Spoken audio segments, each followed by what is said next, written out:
Hello, welcome to my channel প্রবাসী বাঙালি। এখন গরমে যত তেল মশলা কম খাওয়া যায় ততই ভালো, কিন্তু সবজি প্রোটিন সবই খেতে হবে। তো আজকে নিয়ে আসলাম আলু, পটল এবং সয়াবিন একটা সবজি, অল্প তেলে এবং অল্প মশলায়। সয়াবিনগুলো আমি গরম জলে মিনিট 15 ভিজিয়ে রেখেছিলাম, ভিজিয়ে রেখে তুলে নিয়েছি। একটা মশলা করে নেব। এখানে একটা মিডিয়াম সাইজের পেঁয়াজ নিয়েছি, 2টো টমেটো আর 2 ইঞ্চি আদা। এটা সব মিলিয়েই একটা পেস্ট করে নেব। এবারে কড়াইতে সর্ষের তেল দিয়েছি 1 টেবিল স্পুন। এখানে দিয়ে দেব কয়েকটা এলাচ, 2টো তেজপাতা আর 2 ইঞ্চি দারচিনি। দেওয়ার পরে এখানে আলু আর পটল একসাথেই দিয়ে দিলাম।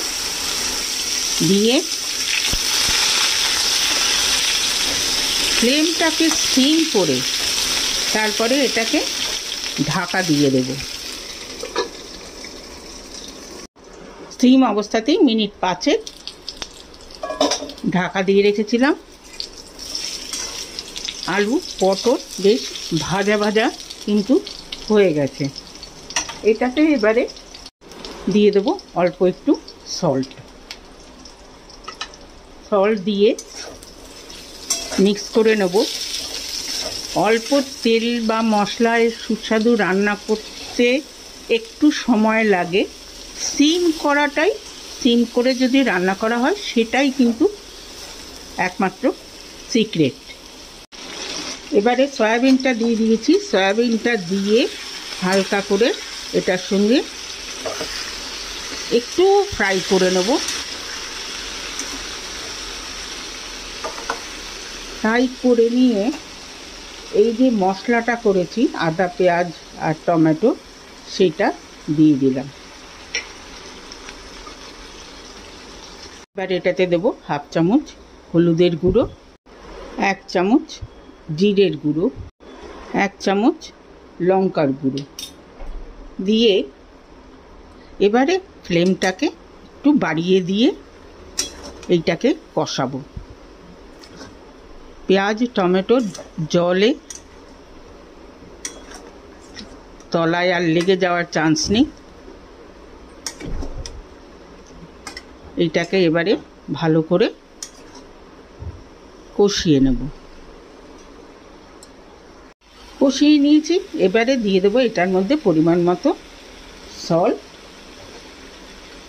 আমি 1.5 চামচের মতো সল্ট দিলাম। দিয়ে ভালো করে এটাকে মিশিয়ে নিতে হবে। এটা কিন্তু কোনো ঝোল রাখবো না, তাতে এটাতে রুটি পরোটার সাথেও, ভাতের সঙ্গে তো খাওয়াই যাবে, রুটি পরোটার সাথেও কিন্তু খেতে এটা ভালো লাগবে।